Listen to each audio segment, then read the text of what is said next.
Welcome to the Midlife Dating Without the Crisis podcast, helping both baby boomers and Gen Xers maintain their sanity and survive the online dating experience. If you're a single guy or gal who finds himself back on the dating market, getting that second chance to an even better relationship, we've got your back. And now, from the 50 Dates at 50 studios, helping to bring the fun back into dating, here's your host, Paul Nelson. Midlife Dating Podcast, episode 24. We are your go-to source for dating wisdom and laughs. Join us on an exciting journey as we explore the ins and the outs of the dating world, specifically tailored for the baby boomer and Gen X age groups. In today's episode, we're diving into a dating term that's been orbiting around the online realm. Yes, you heard it right, orbiting. Ever heard of it? Don't worry if you haven't. We've got your back. Think of it as when someone is on the prowl that keeps popping up on your social media radar, commenting, liking, and engaging, waiting to make a move for a date. We'll unravel the mysteries of this phenomena and equip you with the knowledge to navigate the orbiting galaxy with grace and humor. But that's not all. Our book review segment is here to enlighten you with the indispensable dating insights from Dr. Robert Glover's book, Dating Essentials for Men. Prepare to learn the secrets of confidence, assertiveness, and effective communication that will skyrocket your dating game. Dr. Glover's wisdom combined with our street smart experience will empower you to make smart choices and forge meaningful connections in this ever-evolving dating landscape. Gals, don't fret. Much of what is in this book will apply to your search too. And if that wasn't enough, we'll take a delightful detour into the world of etiquette.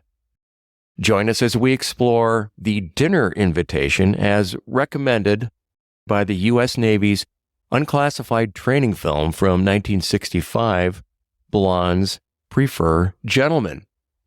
Yes, you heard it right. We're bringing you valuable etiquette lessons from an unexpected source. Discover the do's and don'ts of social interactions, charm your way through conversations, and leave a lasting impression that will make even the smoothest Navy officer proud. So by the end of this episode, you'll learn the association of orbiters with the nice guy archetype, what happens if orbiting is part of your dating plan, the 9 repeating steps of the average bad dater. You'll probably recognize yourself in a few of these steps, enabling you to take action and break the cycle. Additionally, the significance of being a good ender and effectively ending relationships. There's not a lot of material that I've found out there on ending relationships, but Glover's book has got some really good detail on that, and we are going to look into that. And also, we're going to take a look at some examples of the right and the wrong way to approach the dinner invitation from a 1960s perspective that still holds true today. So buckle up and get ready for an episode filled with a little humor, some insights, and practical tips. The Midlife Dating Podcast is here to save you time, amp up your dating game, and make your journey towards finding a high-quality relationship an exciting adventure. Swipe right on us, and let's embark on this fantastic dating quest together. If you like what you hear, please take a moment and click on the subscribe or follow button. I don't want you to miss out on making your date nights more memorable. So, now, 50 daters, let's start turning those dating busts into dating bests. How can you walk it if you don't talk it? Our glossary of today's dating terms explains the language.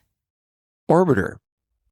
A person, generally a man who hangs around in the background waiting for an opportunity to date a particular woman. Orbiters are most easily recognizable as single men lurking in the background on women's social media accounts. They always comment on how attractive the women look when they post. Women who use dating apps and websites to validate themselves prefer to keep orbiters around as backup plans in case things do not go well with the guy they are currently dating. Orbiters are often nice guys who have been friend-zoned. They hang around falsely believing a second chance will come their way. These nice guys can serve as useful voluntary stooges for dinner, drinks, and an occasional concert. When chivalry and grace, good manners, and respect are part of your dating MO, you'll always be in fashion and sure to impress. We're taking a look at a second unclassified US Navy training film, this one from 1965 titled Blondes Prefer Gentlemen. This story revolves around a blonde, a good-looking blonde. Not just any blonde, mind you, but a blonde that two young men, Charlie and Jack, have their sights set on. It's a battle for blondom, and we're here for all the drama. It starts with how to handle a dinner invitation.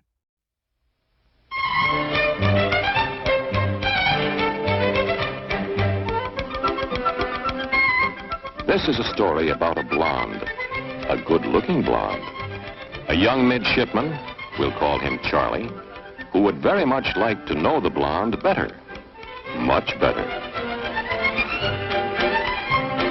And another young man, let's call him Jack, who also prefers this particular blonde. Whom does the blonde prefer? Well, the very first date with each young man tells the story. Stick around. You'll see for yourself.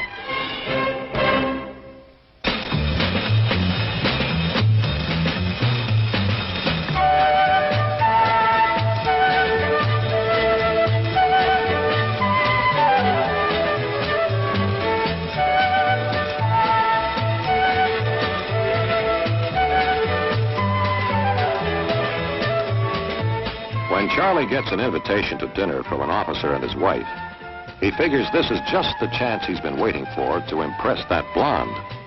No competition around, and he can be the life of the party. So, he gives her a break. A date with Charlie. What else?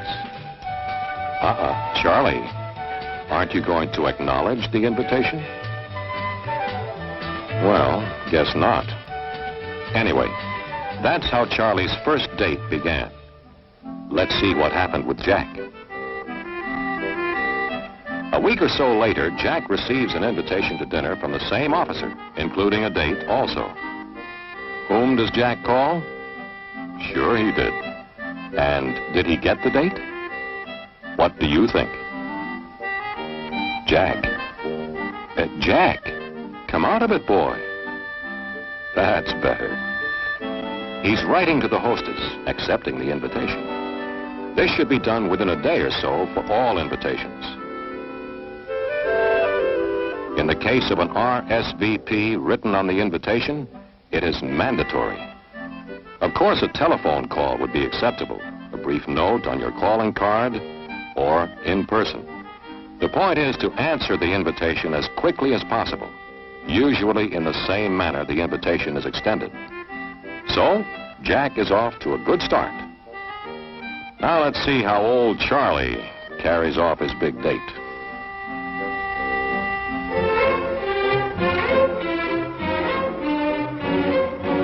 Nice going, Charlie. You beat 'em all sitting down. New record, I bet, even for you. Ah, look at that. What a conversationalist. This boy can really hold people's attention. If talking can do it, he's sure got a head start in winning the young lady's affections. They do look good. Atta boy, get a good supply. They might not last. Besides, every hostess likes to see somebody really enjoy her food. Finger licking good. This boy has a nice homey touch, doesn't he? Hey, Charlie, your hostess, the host, aren't you going to talk to them at all? That's better. Get that conversation going again. The finer points of football?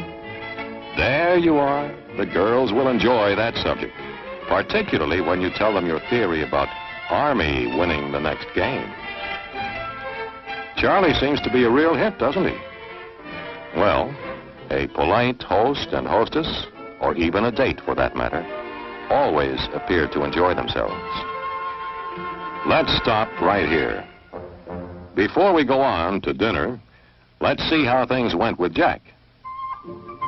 gives the hostess a chance to shake hands with the young lady first, waits for hostess to offer her hand to him, waits for ladies and more senior officer to be seated. Very good. Very good.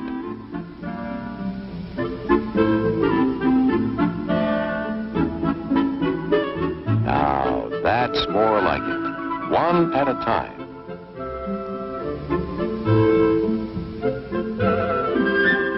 And if you want to compliment your hostess on the good hors d'oeuvre, do so. That'll go over far better than just gobbling them all up. Aha, there's the correct way to clean the fingers. Perhaps not as tasty, but still the only way to do it. Good manners, a vital facet of a gentleman's character. Such a man is considerate. For example, introduces subjects of conversation that will be interesting to all the people present. He's reasonable, and he's thoughtful.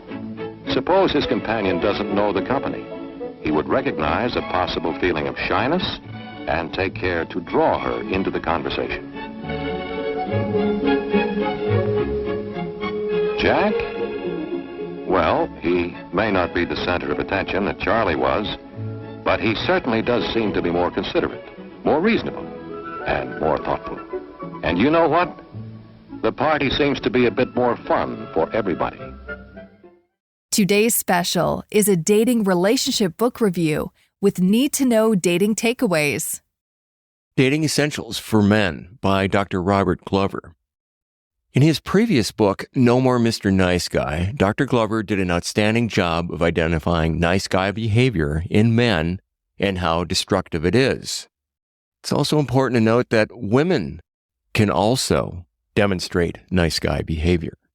To add some clarity and context, let me go through a few words about his previous book and help define what a nice guy is. No More Mr. Nice Guy is about the perils of becoming a nice guy. As Dr. Glover states, nice guys believe that if they are good, giving, and caring, they will in return be happy, loved, and fulfilled. This is known as nice guy syndrome. In his practice as a psychotherapist, Dr. Glover encountered countless resentful and frustrated nice guys. It's important to note that the term nice guy does not refer to someone with actual nice behavior, but rather someone with a belief system of a nice guy. Many nice guys harbor negative traits that make them anything but nice.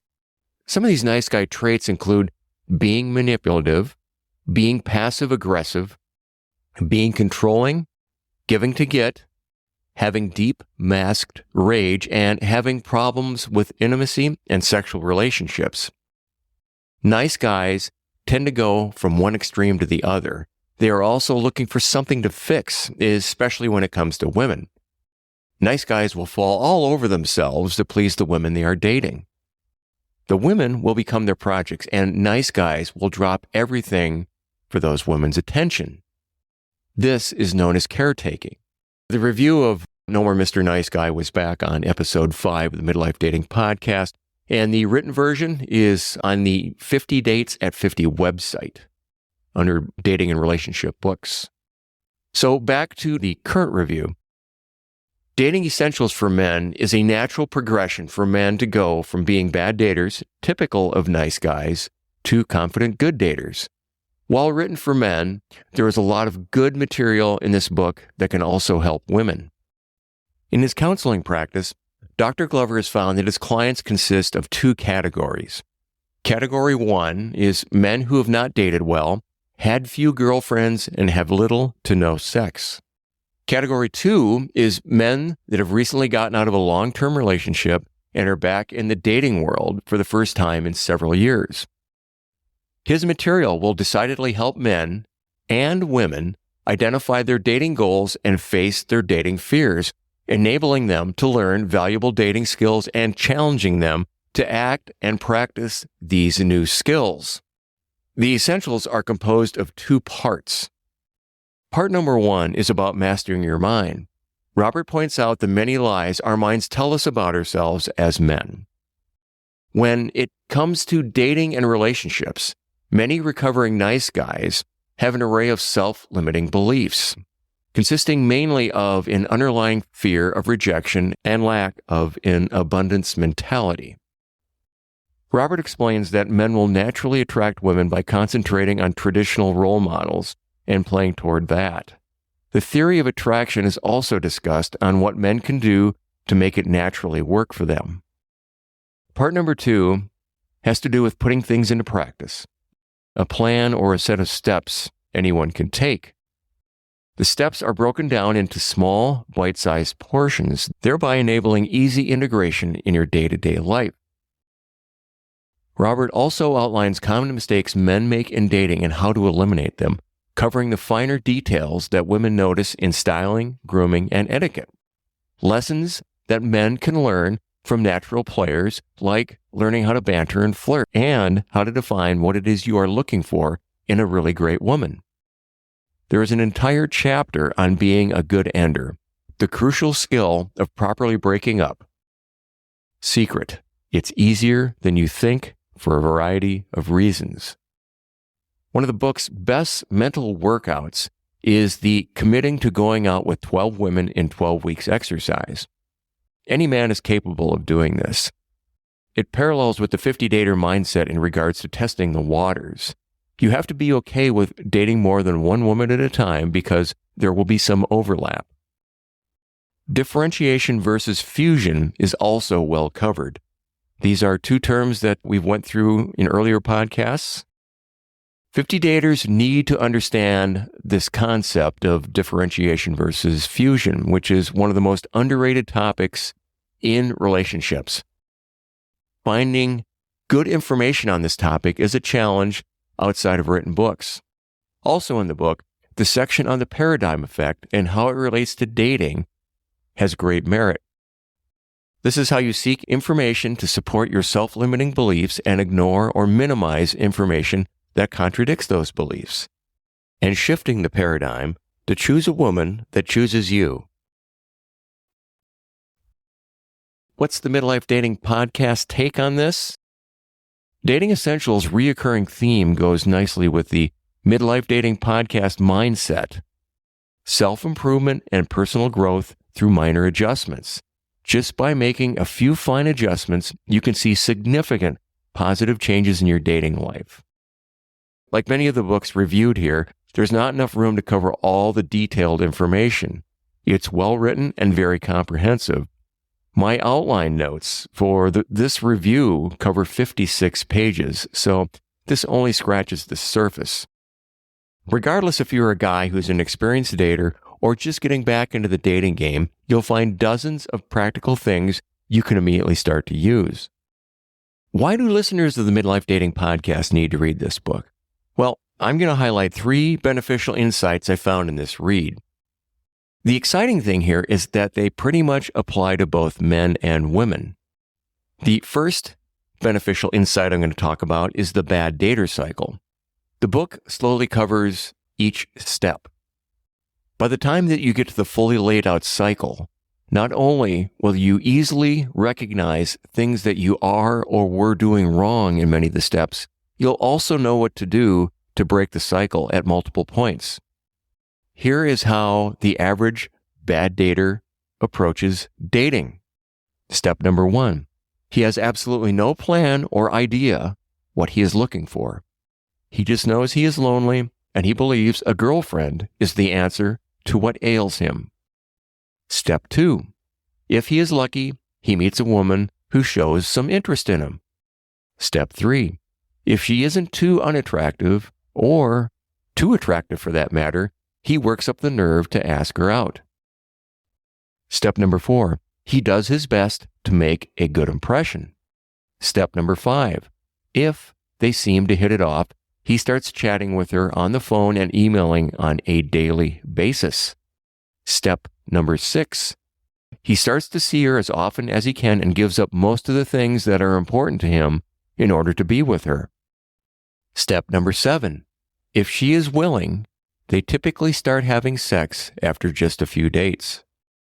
Step number 8, he ignores all the red flags and warning signs. Step number 9, Even if the relationship starts going south, he does everything he can to keep it together because he doesn't want to be lonely again and start over with dating. Sound familiar? Well, if you've been down this road, you know what this approach leads to. Getting stuck with a woman who disappoints you and/or drives you crazy. The next beneficial insight is Robert's relationship pyramid. Let me go into this. The key to breaking the bad dater cycle starts at step number 1. Step number 1 is not having a plan. Here is where the relationship pyramid comes in. Robert calls it a roadmap or a guide to not only find what you're looking for, but also limit the time with the wrong woman. You have to create a 5x5 list. 5 must-have traits and 5 won't tolerate traits. It's simple and it takes 5 minutes. Once you see the traits on paper, it becomes relatively easy to align and narrow your search. The good thing is, this easily applies to women too. The pyramid has 4 categories. I've abbreviated the descriptions, so you'll need to read the book to pick up on the details and understand the nuances. So, starting at the top of the pyramid is the RGW, the really great woman. There's nothing you'd want to change about her from your 5x5 list. She's the only woman that you'll enter into a long-term relationship with. Dating any woman that is not an RGW is dating down or settling. Listeners to the Midlife Dating Podcast don't settle. Any number of women will fit the RGW category for you. Being in this category does not mean she is perfect. It's a limited category. You need to stay true to your 5x5 list and only date women who fit your list. Finding an RGW takes time and you won't recognize her after just a few weeks of searching. Robert believes it can easily take 3 years to get to know a person. Never go below the RGW level. Level number 2 on the pyramid is the GW. This would be the good woman. There are lots of good women out there. You'll end up developing short-term relationships with GWs. Short-term means you'll get to know them. They have the potential to be an admirable fit, but unfortunately, she has an item or two on your 5x5 list that you'd want to change. Never enter into a long-term relationship with a GW. Understand that you can't change someone or mold them into what you want. You'll eventually end up being somewhat dissatisfied with her and wonder what it would be like if you found a woman who met all the qualities on your 5x5 list. Next or third down on the relationship pyramid is the WW. That's the wrong woman. These are the majority of women you'll meet. They are not bad, just not compatible with you for a variety of reasons, just as you are not compatible with most women for those same reasons. Some examples include differences in age, language, distance, relationship, or economic status. It has nothing to do with character. Most women you meet won't be a good match for you. You'll know this because you'll have very little in common. It generally takes anywhere between 30 seconds to a couple of hours max before you'll know. Additionally, Robert is very explicit that any woman at work, at your place of employment, is in the WW category. Here at the Midlife Dating Podcast, we agree that dating a coworker is a terrible idea and you should never do it. We are now at the 4th level down on the pyramid, and that is the RWW, also known as really wrong women. This is misery territory, a train wreck waiting to happen. Traits include deceit, drama, insecurity, jealousy, vindictive anger, victim mentality, and addictions, to name a few. Bad daters and nice guys generally wind up with the RWWs for a variety of reasons. Unfortunately, RWWs are incredibly seductive, and just about every man has experienced this at some point in his life. They also match up well with any dysfunctions nice guys have. Fortunately, RWWs can be easily identified and avoided. On a personal note, I too have dated my share of RWWs when I was in my 20s, and I'm thankful to come out of that period unscathed. The last beneficial insight I'll cover here is Chapter 19, and that's on being a good ender. Robert calls being a good ender one of the most important skills in dating, and I completely agree here at the Midlife Dating Podcast. And I also will note that there is very little information out there on how to go about ending things. With your 5x5 list in hand, you know specifically what you're looking for. You understand that dating is a numbers game and that you'll be meeting some good women, many wrong women, and a few really wrong women. To find the RGW, or really good woman, you have to go as slowly as possible to find out as quickly as possible what the woman's nature is. You can quickly recover from being a bad picker if you learn to be a good ender. Further, since you will be meeting many women who don't qualify as RGWs, you need to practice and get good at what Robert calls catch and release. Being a good ender is necessary to limit the time you invest with women who do not have RGW potential. The basics to effective breaking up are addressed relative to the timelines on how long you've been dating. The 2-sentence rule is highly recommended.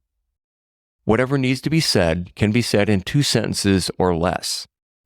What not to say is also covered, especially when it comes to avoiding cliches. How to man up to respectfully, humanely, and confidently end a relationship is well covered. As your confidence improves, there's a section on pre-breakup discussions you can have with the woman you are dating when you have the DTR talk, or that's the define the relationship talk. This is about letting the woman know that you will not keep her guessing about how you feel about things.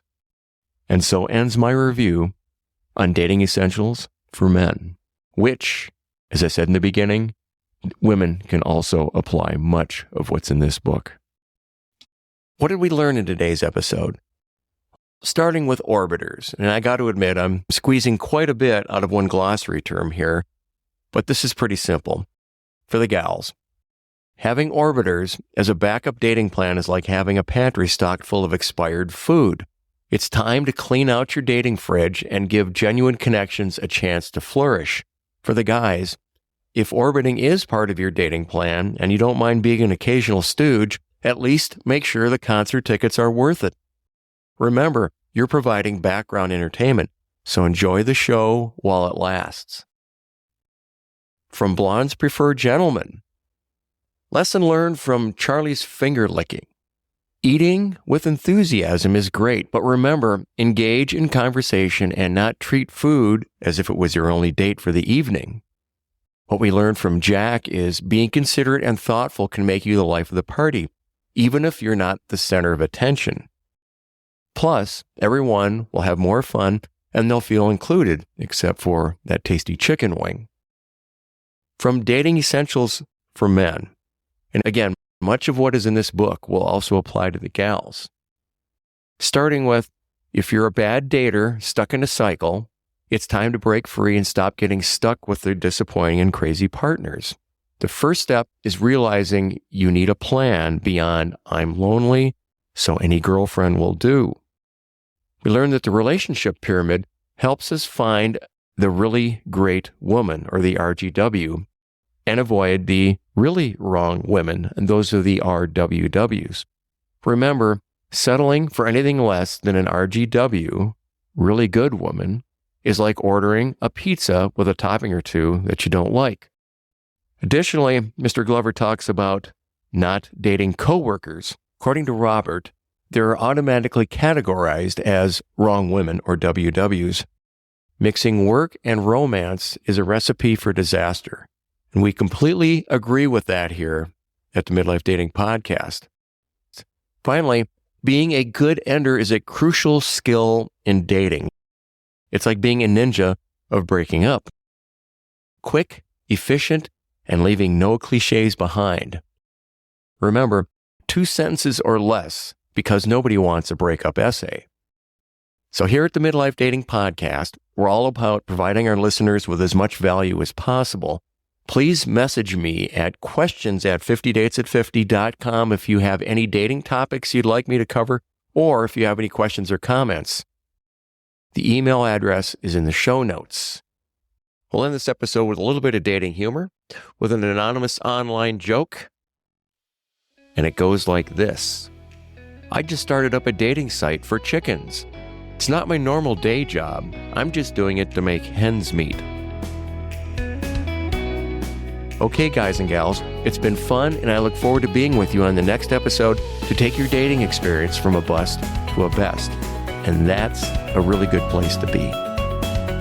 Thanks for listening to this episode of Midlife Dating Without the Crisis. Eager for more dating support? Visit 50datesat50.com for lots of free quality content.